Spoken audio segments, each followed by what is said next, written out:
حسين الشحات انا اسف ببدا بيه عشان ماتش يعني حرام يعني لله والله، ما يعني لو جد وعنده احفاد حسين الشحات، لو حفيد حسين الشحات بيلعب في النادي الاهلي والله النادي الاهلي هيجيب حسين الشحات، هيجيب فينا جوان، هيجيبه ويقول له تعالى عندنا ماتش الزمالك في 2165 هينزل يجيب فينا جوان حسين الشحات. هو بتاعنا حسين الشحات. واشرف بن شرقي من كان يضرب لنا ابننا اشرف بن شرقي ده بيرزعنا احنا النهارده 3-0. مفيش مخلوق في مصر يتوقع ان النادي الاهلي يجيب في نادي الزمالك جونين، حتى لو الاهلي هيخسر 3-2. الاهلي ادانا 3-0 بالراحه بالراحه، يعني ستر وغطى عليك، يعني ارحموا عزيز قوم ذل والله العظيم رأفة بحالك. يعني انا هما اللعيبه سمعوا من الجهابزه بيقولوا الاهلي فرقه ملط، ما اعرفش فهموا غلط ولا ايه اللي حصل، بس مش بالشكل ده، مش بالطريقه دي. جمهور النادي الاهلي ماسك لعيبته سلخ مسالخهم مبهدلهم بسبب اللي بيعملوه. يعني في الدقيقه 30 بيقول له لسه الحكايه 2 مش كفايه، بيلاعب نادي الزمالك متصدر جدول الترتيب النادي الاهلي النهارده، حاجه خارجه عن الاراده عن كره القدم. حسام غالي قاعد ده بره اللي بينقطني برضه، حسام غالي قاعد بيتكلم ولا اي اندهاش، بص ولا اي اندهاش، ولا كانه كسب الزمالك 3 ولا كانه اهلاوي انا واقف هعملها يعني، وهو قاعد ولا كان 3-0. النادي الاهلي شكرا سبحان الله بيه ولاعب النهارده معايا كسبني 3 ولا عادي 3-0. احنا كنادي الزمالك نازلين هنكسب 5، لا النهارده هنكسبوا 5 النهارده. جمهور نادي الزمالك كاتب له ريدي، انت مستعد؟ انا ريدي، انت ريدي ولا مش ريدي؟ ما انت عشان لو مش ريدي هردد ريدي ولا مش ريدي؟ قالوا انا ريدي. ده ايه روح وحماس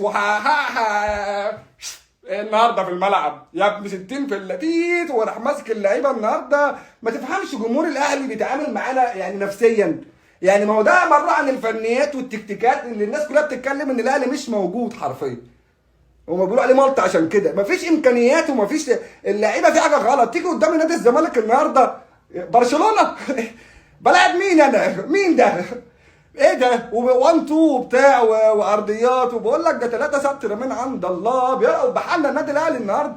قال لك يا راجل ان الجمهور فرحان ومتصدرين جدول الترتيب وهياخدوا الدوري و15، واحنا ال 15 خدناه من كام سنه وكان عندك كام سنه واتولدت، لو ما اتولدتش سيبهم اديهم 3 بس، ما بلاش رابع وخامس وسادس، بلاش عشان الفضايح برضه. ما هو العنف الرياضي اللي الاهلي بيمارسه على الزمالك ده غلط والله العظيم غلط. انتوا شايفين ده احنا يعني بقول لك احنا في الكنافه، بقول لك يا راجل نازل اغلبك 5 انا نازل النهارده اغلبك 5، وانا منزل بوست على الصفحه قلت لما يكون عندي يقين ان انا انزل اغلب النادي الاهلي. انتوا عارفين اللي بيحصل، هو نسخه طبق الاصل، العلقه بتاعت كل مره ما بننساهاش اهو والله 3-0 على اقل من مهلك يا بيه بالراحه خالص. اقعد انت بقى احسب حساباتك من جديد. لو تعادلت الماتش الجاي في الدوري وبيراميدز كسب هوب الدوري راح، الله والله الدوري راح منك شكرا سبحان الله على طول في ثانيه، في ثانيه الا ثانيه الاهلي كركب لك الدنيا كلها، كركب اوضه اللبس بالنادي بجدول الدوري بص بالجمهور. الجماهير ماشيه دلوقتي بتضرب سبعات في ثمانيات بسبب ماتش مع النادي الاهلي.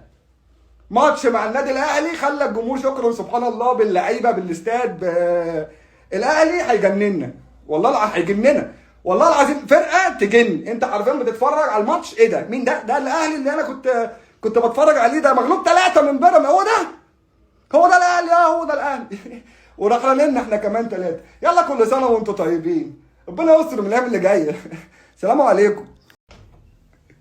ايا كانت نتيجه المباراه، يعني ايا كانت يعني الرقم اللي هيظهر على الشاشه بعد الماتش ما يخلص، لان اول 30 دقيقه الاهلي ادانا 2 ومفيش حد في مصر متوقع النتيجه دي. انا معاك يعني ده يعني ده مستحيل اللي الاهلي عمله دلوقتي، ده مستحيل يعني بلغه انا مش انا يعني اما 45 دقيقه كانوا كفايه يخلوني ابقى متاكد واضرب نفسي بالجزمه ان انا لا يمكن اثق في الفرقه دي، لان هم بيشوفوا تيشيرت النادي الاهلي بيحصل لهم حاجه. يا ابني انت الله يهديك، ما ده انت اول الدوري هتلعب نهائي كونفدراليه، وانت هتاخد الدوري وهتاخد الكونفدراليه، انت بطل، هتبقى بطل الدوري والكونفدراليه الافريقيه، هتلعب سوبر افريقي انت الزمالك. لا شوف التيشيرت بتاع النادي الاهلي على طول محتاجين دكتور نفساني يروح عندنا النادي يعالج الناس دي، لان انا تعبت نفسيا. انا واقف على القهوه قسما بالله اقسم بدين الله انا نازل ان احنا هنكسب 5 النهارده، 5 الزمالك يكسب 5. هو الاهلي فين؟ الاهلي انا اكسب 5 النهارده، اكسب الاهلي 5-0 الزمالك النهارده. انا يعني انا اقسم بالله الهدف التاني دخل في الزمالك، قمت طلعت ليه؟ لان احنا انا ثقه في النادي ده. لا تاني، لا انا مش هقعد وسط ناس تاني، لان انت يا راجل ده والله لا يعني انا مش عارف. انت كاهلاوي انت مريت بظروف صعبه الايام اللي فاتت دي، انت خرجت من بطوله افريقيا والدنيا اتكعبلت معاك، بس ما تعوضهاش على في ايه يعني. خلاص بعد المباراه يحلها الحلال بعد الماتش.